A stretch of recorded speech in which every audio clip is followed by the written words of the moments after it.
सार्थ एकनाथी भागवत अध्याय 6 भाग 3.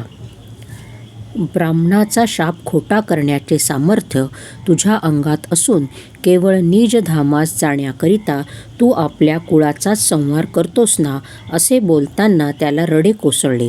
ते न आवरल्यामुळे हुंदक्यावर हुंदके येऊ लागले. अश्रूंनी डोळे अगदी भरून आले.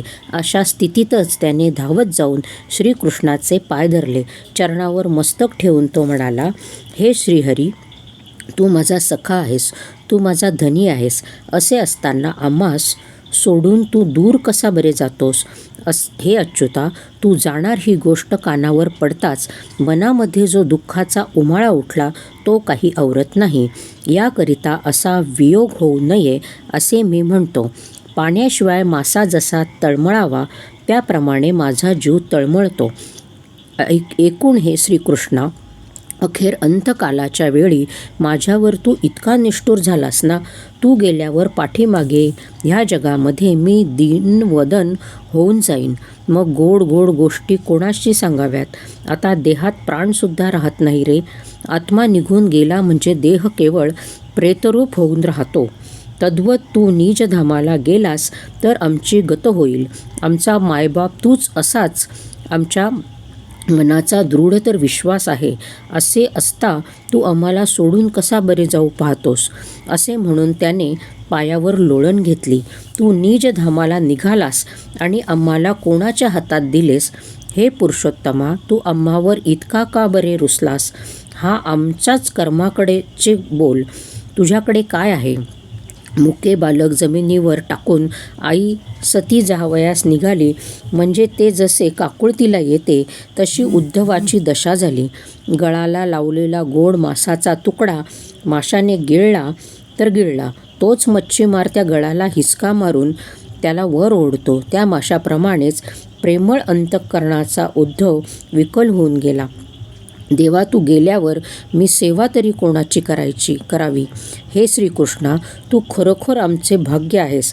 असे असता तू आम्हावर का बरे रुसलास? एखादे आंधळे माणूस आपल्या बरोबरची सोबत सोडून देऊन आडवाटेने काटेरी रानात शिरले म्हणजे ते त्या अरण्यात जसे गयावया करीत बसते तशीच उद्धवाची अवस्था झाली. धावून धावून पायावर पडू लागला. धाय धाय मोकलून रडू लागला आणि म्हणाला, मला सोडून तूच पुढे कुठे जातोस? मी ह्या पायापासून दूर होणार नाही. हे चरण कमल एक क्षणभरही मी सोडणार नाही. हे गोपाला, तुझे प्रयाण म्हणजे माझा अंतकाळाचा काळच आहे. तुझा मला अतिशय लळा लागला आहे. याकरता मलाही आपल्याबरोबर ने, एवढीच मनापासून आपल्याला प्रार्थना आहे. याकरिता श्रीकृष्णांनी एवढी कृपा करायची. तू गरुडावर बसशील तेव्हा कृपा करून मला पाठीमागे बसव. पण श्रीकृष्णा, मला टाकून जाऊ नकोस. मला निजधामाला घेऊन जा. जन्मभर मला सलगी दिलीस आणि आता अंतकाळी का दूर टाकतोस?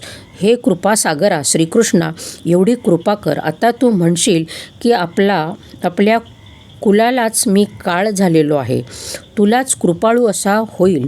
तर असे तू म्हणू नकोस, कारण तू दीनांचा दयाळू असून भक्तांविषयी अत्यंत स्नेहाळू आहेस. भक्तांवर तुझी कृपा आहे म्हणूनच मी इतकी सलगी करीत आहे. तर हे श्रीहरी, माझा उद्धार कर, नाहीतर संसारातच पुन्हा टाकशील हो. तुझ्या नाना प्रकारच्या क्रीडा व खेळ जीवांना परम मंगलदायक असल्यामुळे ती तुझी प्रिय व निर्मळ लीला हे कर्णद्वाराने सेवन करीतात. तुझ्या कीर्ती श्रवणामृताची गोडी कर्णाने एक अर्धघटका घेतली न घेतली तोच त्यांना इतकी आवड उत्पन्न होते की त्यांच्या पुढे खरे अमृतही फिके वाटू लागते. अशी तुझी कीर्ती ऐकली की वासनेसह वर्तमान इच्छा नाहीशीच होऊन जाते. म्हणून तुझे भक्त असतात ते तुझ्या कीर्तीला नेहमी हृदयात धरून ठेवतात. तुला विसंबत नाही. त्या तुझ्या प्रत्यक्ष श्रीकृष्णाचा वियोग मला सहन होणार नाही. तुझ्या धनीपणाचे आणि चांगुलपणाचे आम्हाला व्यसनच लागून गेलेले आहे. खरे म्हटले तर तू आमचा धनी असे असता तू मला आपल्या अर्ध्या आसनावर बसवीत होतास. हे श्रीकृष्णा, एखादी जीवाची गोष्ट सांगावयाची असली तर माझ्याशिवाय तुला दुसरे कोणी नव्हते. एखादे अचाट कार्य करण्याचा प्रसंग आला तर त्यावेळी तू माझाच विचार घेत होतास आणि मी जी जी काही मसलत सांगे ती मी तुला खरी वाटत असे. तू भोजन करावयाला निघालास की माझे ताट अगदी आपल्या ताटाला लावून मांडवीत होतास. आणखी जेवताना नाना प्रकारचा विनोद करून आपल्या ताटातील शेष मला देत होतास. ब्रह्मदेवादिक देवांनाही तुला पंक्तिलाभ दुर्लभ, पण मी तुझ्या पंक्तीला जेवावयाला बसे आणि तुझा राहिलेला प्रसाद भक्षण करण्यास तर हे कृष्णा तू मला भागीदारच करून ठेवले होतेस. मला हातचा धरून तू एकटाच एकांतास बसत होतास. ब्रह्मादेवादिकांची काही विनंती तुला सांगावयाची झाली तर ती तुला मी सांगावयाची. कोणाला न कळता तू रासक्रीडा केलीस, पण ती गुप्त गोष्ट माझ्यापाशी सांगून तू मला गोकुळाला धाडून दिले होतेस. पलंगावर निजलेल्या रुक्मिणीला उठवून तू आपल्याजवळ मला निजवीत होतास. त्या निद्रेच्या सुखापुढे बिचारी समाधी ती काय? अशा तुझ्या संगतीने किती रात्र काढल्या त्याची गणती नाही. हे श्रीकृष्णा, त्या मला सोडून खरोखर जाण्याचे करतोस ना? हे श्रीकृष्णा, तुझा वेळ जाईनासा झाला म्हणजे मला बोलवावयाला रुक्मिणीला पाठवित होतास आणि मग आपण दोघे जण एका आसनावर बसून सारीपाट खेळत होतो.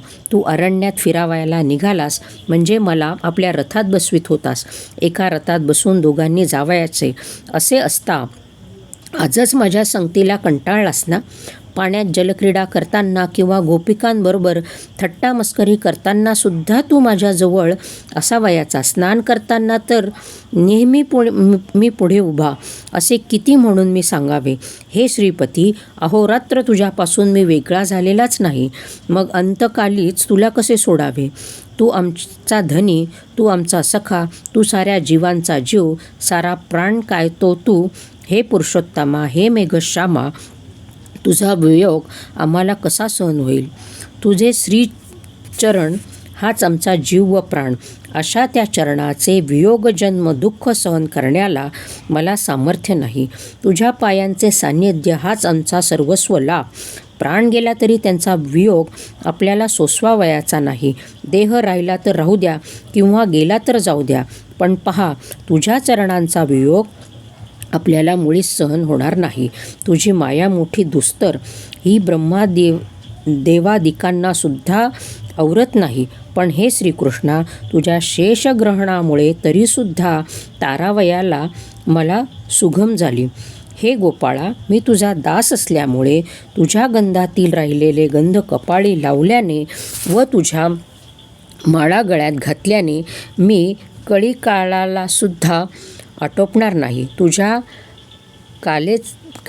कासेचा पिवळा पितांबर येऊन माझ्या कासेला लागला तेव्हाच मी कामाला जिंकले आणि तो कासेला दृढतर होऊन बसला. तू आपल्या हृदयाचे पदक जेव्हा मला दिलेस त्याचवेळी माया माझ्यापासून परतली. तू तुझ्या दासांपुढे उभीसुद्धा राहावयाची नाही. खरोखर मायेला तोंड असते तर ती पुढे उभी राहिली असती, पण ती मुळीच खोटी आहे. लोक मात्र वृथा भ्रमात पडले आहेत. हे पहा, तुझे उद्दिष्ट सेवन केले असता त्यापुढे समाधीचे सुखसुद्धा लाजून जाते व आत्मानंद परिपक्व होतो. असा हा तुझ्या शेषोच्छष्टाचा मोठा लाभ होय. याप्रमाणे तुझे दास्य करूनच मी मोठेपणास चढलो आहे. तुझेच अविशिष्ट सेवन करून जिने योग्यांना सुद्धा धाक दाखवला आहे ती तुझी माया मी तरून गेलो. मिथ्या मायेच्या धाकाने योगी गिरीकंदरात जाऊन लपून बसले. लंगोटीही सांडली तरी पोटामध्ये धाक आहेच. हे स्वस्तिकादी आसन घालून प्राणापान आकलन करण्याकरता मूळबंधाचा संकोच करून बळकट धारणा धरून बसतात. नाकातून वाहणारा 12 अंगुले वारा जिंकण्याकरता अभ्यासाद्वारे रात्रंदिवस शरीर झिजवतात. भुकेनेच भूक खातात, तहानेनेच तहान पितात. याप्रमाणे मोठ्या कृतनिश्चयाने सुखदुःखाला जिंकतात. सबुद्धीला हातात धरून इंद्रिय वृत्तींना ताब्यात ठेवून वैराग्यामध्ये ख्याती संपादित ऊर्ध्वगतीने चालू लागतात. मणिकर्णिकेची ओरी भेदन करून ब्रह्मरंध्रामध्ये घुसतात आणि ब्रह्मगिरी सर करून दुधुभी वाजवतात. तेथे त्यांचे सर्वांगामध्ये शांतीसुख नांदू लागते आणि सर्व संकल्पाचाच त्याग झाल्यामुळे ते स्वतः चिद्ब्रह्मच होऊन राहतात. याप्रमाणे योगी योगबलाने मायेला जिंकतात. पण ती माया जिंकावयाला तू आम्हाला त्याहूनही सुगम मार्ग करून दिला आहेस. हे कृष्णा, तुझ्या भक्ताला भजावे, तुझी कथावार्ता ऐकावी, इतक्यानेच तुझी माया मी तरून गेलो. कर्ममार्गातील आम्हा कर्मठ लोकांवर तू मोठा उपकार करून ठेवला आहेस. कारण तुझ्या कथेच्या श्रवण पठणानेच मोक्षाचे द्वार खुले होते. मोक्षाची कथा बाजूस राहो त्याची आम्हाला मुळीच इच्छा नाही. कारण तुझ्या भक्तांनी तुझी कथा श्रवण केली की त्यांना संसाराची मुळीच बाधा होत नाही. तुझ्या अभेद भक्तीचीच आवड असल्यामुळे आम्हाला संसारच गोड आहे. जे भक्त असतात ते त्रिगुणांचेही तोंड ठेचून तुझे भजन उत्कृष्ट प्रेमाने करतात. प्रेमाने तुझ्या चरित्राचे श्रवण आणि कीर्तन केले असता तू आपणहून त्यांच्या संसारबंधाचे छेदन करीतोस. संसारभाव पुसून टाकून तू आत्मपदाजवळ स्थान देतोस. याप्रमाणे आम्ही तुझे भक्त तुझ्या श्रवण कीर्ती लाभाला सहजासहजी पात्र होतो. सहज कीर्तन केले तर खरोखर एवढा लाभ होतो. मग तुझ्या मुखातल्याच कथा गायन केल्या तर तू आपल्या स्वतःला सुद्धा अर्पण करशील.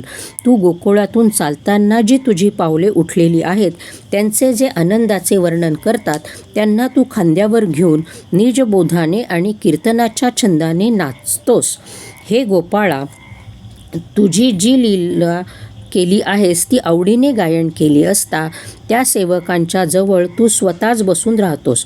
तुझ्या हास्यवदनाने जे वर्णन करतात त्या भक्तीचे तू दान करतोस आणि त्यांच्या भाषणाने श्रीशूद्रास तू समाधान देतोस. तुझ्या दृष्टीने दर्शन म्हणजे दृश्यातीतांचे देखणे. तुझे सर्वत्र असलेले देखणे पण यांचे हे कीर्तनामध्ये वर्णन करतात. त्यांच्या पावला पावलाला तू आपल्या सर्वांगाचे लिंबलोण करतोस आणि त्यांच्यापाशी आपला मोठेपणा टाकून सर्व काळ राहतोस. हे ज्ञानश्रेष्ठा, आपली गुह्य ज्ञानमुद्रा तू त्यांना अर्पण करतोस आणि हे प्रबोधचंद्रा, आत्मबोध देऊन त्यांचे तू कल्याण करतोस. रासक्रीडादी नाना प्रकारच्या लीला किंवा अंगनामगनादी प्रबंध म्हणजे मूळ गद्यपद्य कविता यामध्ये विशद केलेल्या तुझ्या कीर्तीचे जे गायन करतील किंवा हे कृष्णा, ब्रह्मदेवाला ठकवून तूच गोपाळ व वासरे कसा झाला होतास असले विनोद हे ऋषिकेशा जे गातील त्यांना सर्वांभूती आत्माच भरलेला आहे असे निदर्शनास आणून आपली सत्ता देतोस. व हे कृष्णनाथा, त्यांच्या बोलात तू वागत असतोस. लीलेने मनुष्य रूप घेऊन तू जे जे काही केलेस ते प्रेमाने गाताना व ऐकताना तुझे भक्त हा हा म्हणतात तरुण गेले. मी सुद्धा जो जो हट्ट घेतला तो तू सदा सर्व काळ पुरविलास. असे असता हे श्रीकृष्णा, आता शेवटच्या वेळी माझी उपेक्षा करून तू का बरे जातो आहेस? श्री सुकाचार्य म्हणतात, याप्रमाणे देवकीचा पुत्र म्हणजे पूर्णांशाने पूर्ण असा भगवंत श्रीकृष्णनाथ त्याच्यापाशी त्याचाच सेवक जो उद्धव त्याने विनंती केली. उद्धवाला श्रीकृष्णाचा निजसेवक म्हटले याचे कारण श्रीकृष्ण आपल्या पोटातील कोणतीही गुप्त गोष्ट नेहमी त्याच्यापाशी बोलत असे. रुक्मिणीलाही जेथे रिघाव नाही, वसुदेवाला किंवा देवकीलाही जेथे स्थान नाही, प्रद्युम्न, बळभद्र किंवा अनिरुद्धालाही जेथे मज्जाव त्या ठिकाणी कृष्णापाशी उद्धव अहोरात्र राहत असे. म्हणूनच त्याला ज्ञाते लोक एकांती म्हणजे एकांत भक्त असे म्हणतात. श्रीकृष्णाला जे जे काही जीवांपेक्षाही अधिक आवडीचे ते तो उद्धवाला देत असे. इतके त्या भक्ताचे प्रेम अलोट. ते देताना जर त्याने घेतले नाही तर धावत जाऊन त्याला मिठी मारी आणि इतक्याही उपर त्याने नको म्हटले तर त्याच्या पाया पडे. इतका भक्ताच्या पांगळेपणाने देव पांगला होऊन राहतो. म्हणून श्रीकृष्णाला अत्यंत प्रिय असा एक उद्धवच होता. त्याच्यापेक्षा त्याला दुसरे कोणाचेच अधिक प्रेम नव्हते. म्हणूनच प्रिय सेवक, एकांती ह्या पदव्या उद्धवाला शोभतात. त्यामुळेच त्याने आपल्या स्वामीला ही विनंती केली. उद्धवाचे भाषण ऐकून चातकासाठी जसा मेघ भरून येतो, त्याप्रमाणे स्वानंद घन असा जो श्रीकृष्ण तो प्रेमाने प्रसन्न झाला. चातकाची तहान ती कितीशी, ती तृप्त करून शिवाय साऱ्या पृथ्वीला मेघ ज्याप्रमाणे गारीगार करून सोडतो, त्याप्रमाणे श्रीकृष्ण आता उद्धवाच्या निमित्ताने त्रिभुवनालाही तृप्त करून सोडील. उद्धवाचे भाषण ऐकून श्रीकृष्ण डोलावयासच लागला. भक्ताचे भाग्य मोठे म्हणून प्रेमाची ओल चढली. आता त्या ओल्या झालेल्या भक्तरूपी भूमीमध्ये श्रीकृष्ण आत्मबीज पेरील आणि त्याचे पीक साऱ्या जगाला पुरेल. मुमुक्षूंना तर मुक्तीची रासच.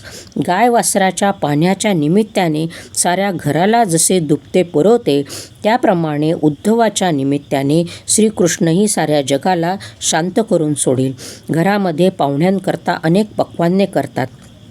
ती न मागताच मुले त्यातील विभागी होतात. मुलांना ते पक्वान न खातासुद्धा येत नाही, तरी आई ते बळेच त्यांच्या तोंडात घालते. तसेच आम्हाला जनार्दनाने केले. आपला शेष प्रसाद आपणहून आम्हाला दिला. ही अशी अपूर्व कृपा केली पहा, की श्रीकृष्णाने उद्धवाला उपदेश केला, त्याचा आमच्या मराठी भाषेमध्ये अर्थ करून आम्हाला सांगितला. एका जनार्दन म्हणतो की आता श्रोत्यांनी सावधान व्हावे, पण हे तरी मी कोणत्या तोंडाने म्हणू? वास्तविक त्यांनीच मला सावध केले पाहिजे. निज भक्ताने विनंती केली म्हणून तो भक्तिपती आता आत्मज्ञान सांगेल. याकरता कानांची पंगत करून त्या बोधाकडे वृत्ती लावा. कारण मुक्तांची आवड आणि मुमुक्षूंची इच्छा तृप्त होईल अशी कथा पुढे आहे. ती ऐकावयाला श्रवणरूप द्वार सहज उघडेल.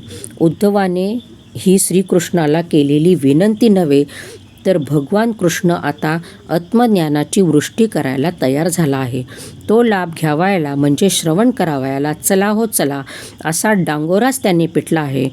अर्थतृषेने तृषित झालेल्या मोक्षमार्गाच्या यात्रेकरू करता उद्धवाने ही बोधाची प्रत्यक्ष पाणपोईच घालवली आहे.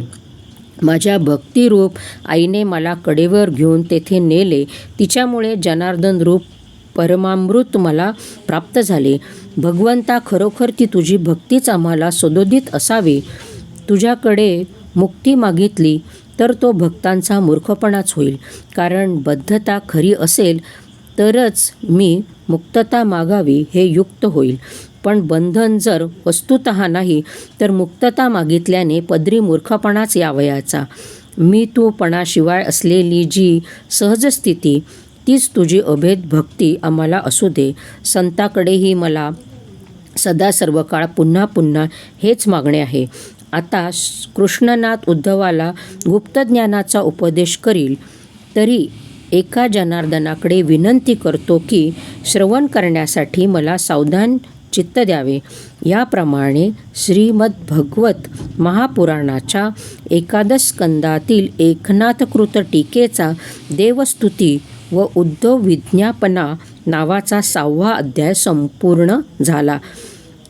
ओम तत्सम. श्रीकृष्णार्पणमस्तु. अध्याय 6वा समाप्त.